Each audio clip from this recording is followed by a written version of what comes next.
الحمدللہ رب العالمین والصلاة والسلام علی رسولہ الکریم۔ قرآن مجید کا دوسرا پارہ سورۃ البقرہ 142 سے 252 تک ایک مربوط تحقیقی مطالعہ، تفسیری و فکری لیکچر۔ ناظرین کرام، آج ہم قرآن مجید کے دوسرے پارے کا جامع اور مربوط مطالعہ کریں گے، جو سورۃ البقرہ کی آیت 142 سے شروع ہو کر آیت 252 پر ختم ہوتا ہے۔ یہ حصہ دراصل ایک اسلامی امت کی فکری، عملی اور اجتماعی تشکیل کا مکمل خاکہ پیش کرتا ہے۔ اگر پہلے پارے میں ایمان اور ہدایت کی بنیاد رکھی گئی تھی، تو دوسرے پارے میں ایک باقاعدہ اسلامی معاشرہ تشکیل دینے کے اصول دیے گئے ہیں۔ اس مطالعے میں بالخصوص تفہیم القرآن از ابو الاعلی مودودی، تفسیر ابن کثیر از ابن کثیر، تفسیر قرطبی از امام قرطبی اور تفسیر طبری از امام طبری سے استفادہ کیا گیا ہے۔ 1. تحویل قبلہ، امت کی نظریاتی شناخت، آیات 142 سے 150۔ دوسرے پارے کا آغاز ایک نہایت اہم تاریخی اور نظریاتی واقعے سے ہوتا ہے، قبلے کی تبدیلی۔ اللہ تعالیٰ فرماتے ہیں کہ سفہاء اعتراض کریں گے کہ مسلمانوں کو کس چیز نے ان کے پہلے قبلے سے پھیر دیا؟ اس سوال کے پس منظر میں مدینہ کے یہود تھے، جو مسلمانوں کے بیت المقدس کی طرف رخ کرنے کو اپنے مذہبی غلبے کی علامت سمجھتے تھے۔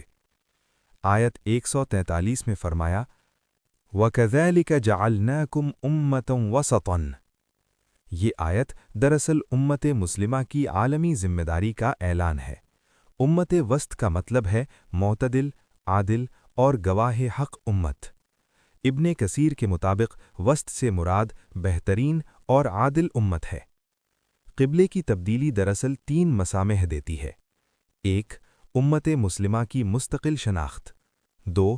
آزمائش کے ذریعے مخلصین کی پہچان۔ 3.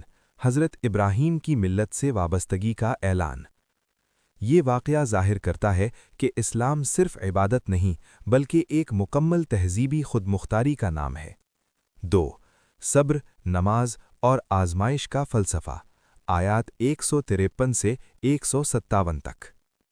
فرمایا گیا، یا ایھا الذین آمنوا استعینوا بالصبر والصلاۃ۔ یہاں صبر اور نماز کو جدوجہد کے دور میں طاقت کا سرچشمہ قرار دیا گیا۔ مدینہ میں اسلامی ریاست کی تشکیل کا مرحلہ تھا، چنانچہ آزمائشیں لازمی تھیں۔ آیت 155 میں واضح اعلان ہے کہ تمہیں خوف، بھوک، جان و مال کے نقصان سے آزمایا جائے گا، مگر خوشخبری صبر کرنے والوں کے لیے ہے۔ امام طبری کے مطابق یہاں صبر کا مفہوم صرف برداشت نہیں بلکہ اللہ کے حکم پر ثابت قدمی ہے۔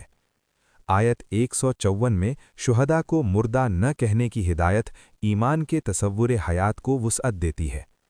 اسلام میں موت خاتمہ نہیں بلکہ ایک نئی زندگی کا آغاز ہے۔ 3. شعائر اللہ اور صفا و مروہ، آیت 158۔ صفا و مروہ کے بارے میں تردد ختم کرتے ہوئے فرمایا گیا کہ یہ اللہ کی نشانیوں میں سے ہیں۔ اس آیت نے یہ اصول دیا کہ جو چیز اللہ سے نسبت رکھتی ہو وہ قابل احترام ہے، خواہ اس کا جاہلی پس منظر کچھ بھی ہو۔ 4. توحید اور کائناتی دلائل، آیات 163 سے 167 تک۔ اللہ کی وحدانیت کا اعلان کیا گیا اور کائنات کی نشانیوں کی طرف توجہ دلائی گئی۔ زمین و آسمان کی تخلیق، دن اور رات کا نظام، بارش اور نباتات۔ یہ آیات عقیدہ توحید کو عقل اور فطرت دونوں کی بنیاد پر مضبوط کرتی ہیں۔ 5. حلال و حرام اور اخلاقی معیشت، آیات 168 سے 173 تک۔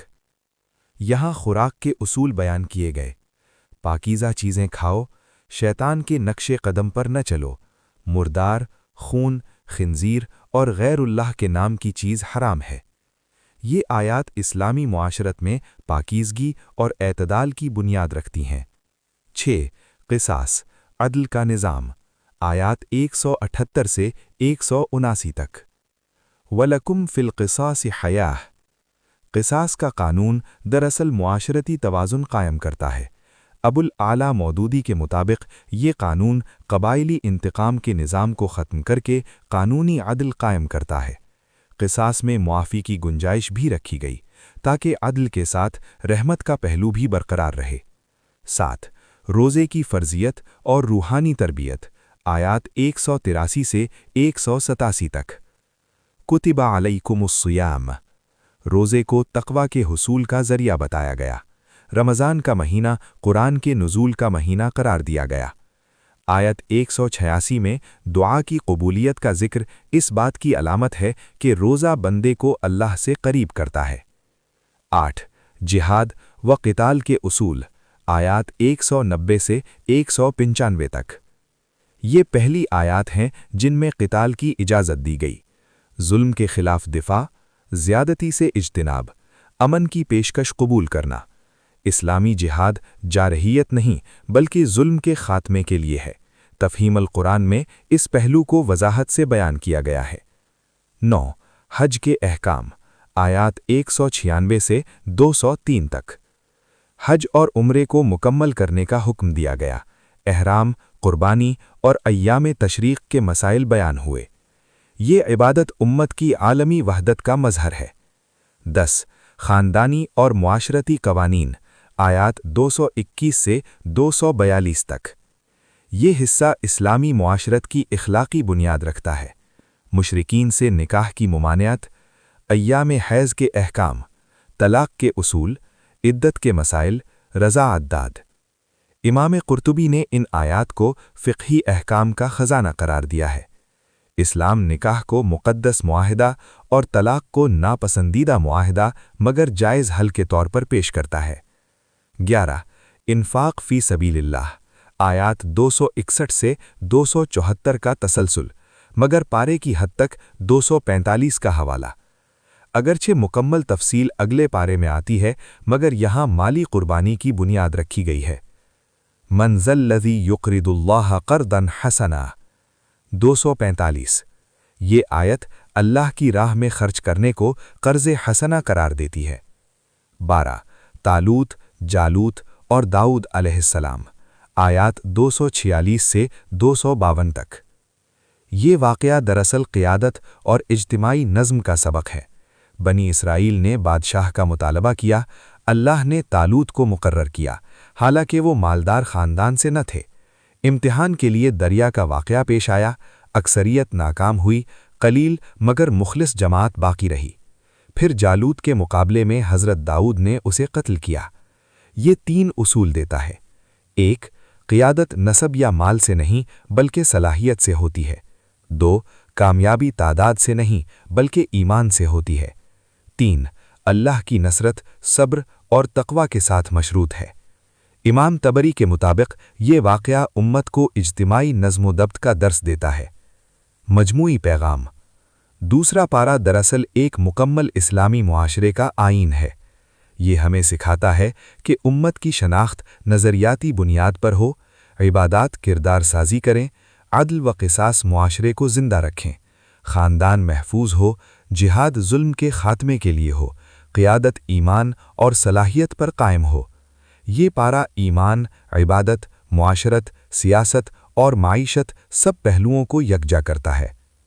اختتامیہ، ناظرین کرام، اگر ہم سورۃ البقرہ کے اس حصے کو غور سے پڑھیں تو معلوم ہوتا ہے کہ اللہ تعالیٰ ایک ایسی امت تیار کر رہے ہیں جو عبادت گزار بھی ہو، عادل بھی ہو، منظم بھی ہو اور عالمی طور پر حق کی گواہ بھی ہو۔ یہی امت وسط کا حقیقی مفہوم ہے۔ اللہ تعالیٰ ہمیں قرآن کو سمجھنے اور اس پر عمل کرنے کی توفیق عطا فرمائے۔ آمین۔